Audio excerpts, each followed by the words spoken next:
자, 공장 안으로 새로운 작업자 한 명이 걸어 들어온다고 상상해 보세요. 근데 이 작업자는 사람이 아닙니다. 바로 그 순간 우리 미래의 일자리를 둘러싼 아주 거대한 전쟁이 시작되는 거죠. 합의 없이는 단 한 대도 안 된다.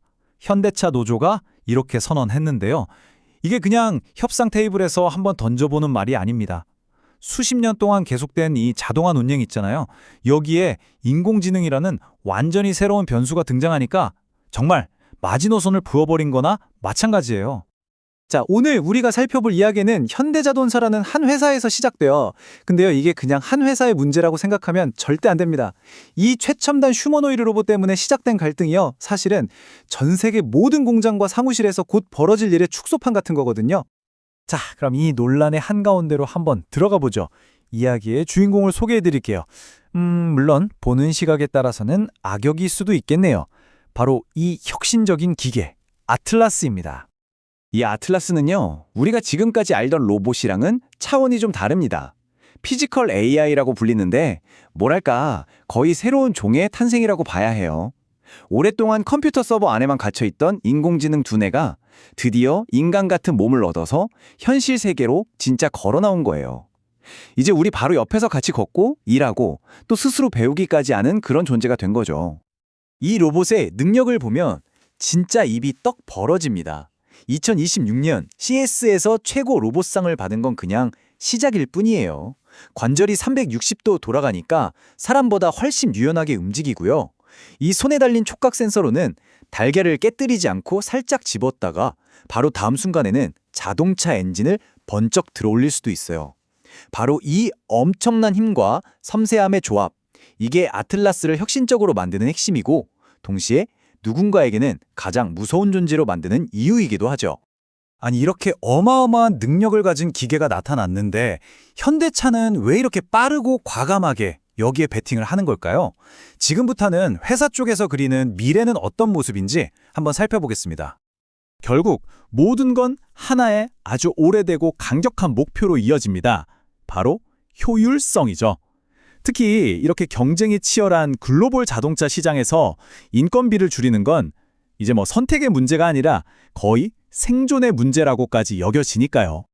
그리고 이게 무슨 작은 실험 같은 게 절대 아닙니다. 2028년까지 무려 3만 대래요. 3만 대.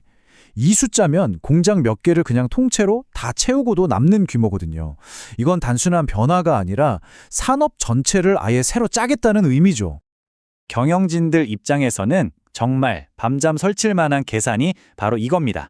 아틀라스 로봇 한 대 가격이 미국 노동자 2명의 2년치 연봉보다 싸대요. 게다가 아프지도 않고 휴가 갈 일도 없고 24시간 내내 일할 수 있잖아요.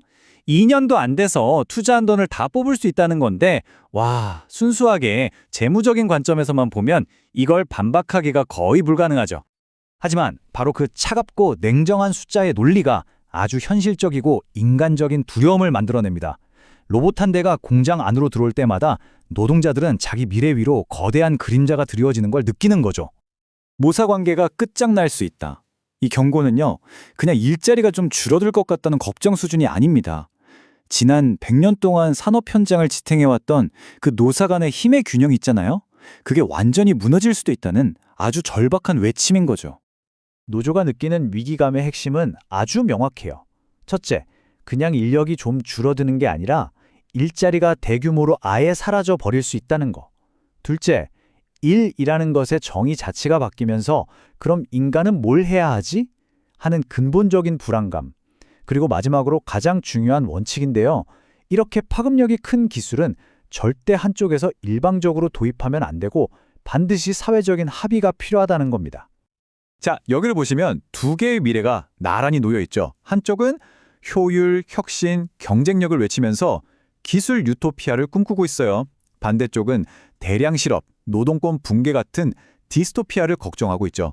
지금 양쪽 다 똑같은 로봇을 보고 있는데 완전히 다른 세상을 그리고 있는 겁니다. 바로 이 지점에서 현대차 공장에서 벌어지는 일이 우리 모두의 이야기가 되는 겁니다. 왜냐하면 이름하고 얼굴만 조금씩 다를 뿐이지 이런 똑같은 갈등이 곧 우리 모두의 일터로 다가오고 있거든요. 자, 그럼 앞으로 어떻게 될까요? 전문가들은 이렇게 경고합니다. 이 로봇들이 대량으로 보급될 만큼 싸고 완벽해지기 전까지 우리한테 아직 시간이 조금은 남아있다고요. 어쩌면 몇 년 안 남았을 수도 있는 이 대화의 골든타임을 만약 놓쳐버리면 나중에 그 변화의 과정이 정말 고통스러울 수 있다는 거죠. 결국 우리는 우리 시대의 가장 근본적인 질문과 마주하게 되는 것 같아요. 인간의 노동과 기술의 힘, 이 둘이 서로를 파괴하는 게 아니라 어떻게 하면 서로를 보완하면서 조화를 이룰 수 있을까? 이건 더 이상 현대차만의 숙제가 아니죠. 바로 우리 모두의 책상 위에 놓인 과제입니다. 하지만 안타깝게도 지금 이 순간 대화는 멈춰 있습니다. 양쪽 다 각자의 참호에 들어가서 한 발짝도 물러서지 않고 팽팽하게 맞서고만 있죠. 그 사이에서 아틀라스는 모든 준비를 끝내고 그저 명령만 기다리고 있고요. 로봇의 미래, 그리고 어쩌면 우리 모두의 미래가 불확실성 속에 갇혀버린 셈입니다. 한 가지 확실한 건 로봇은 온다는 겁니다. 이건 피할 수 없는 흐름이에요. 진짜 질문은 이제 올까 안 올까가 아니라 어떻게입니다. 우리는 이 거대한 변화를 어떻게 맞이할 것인가?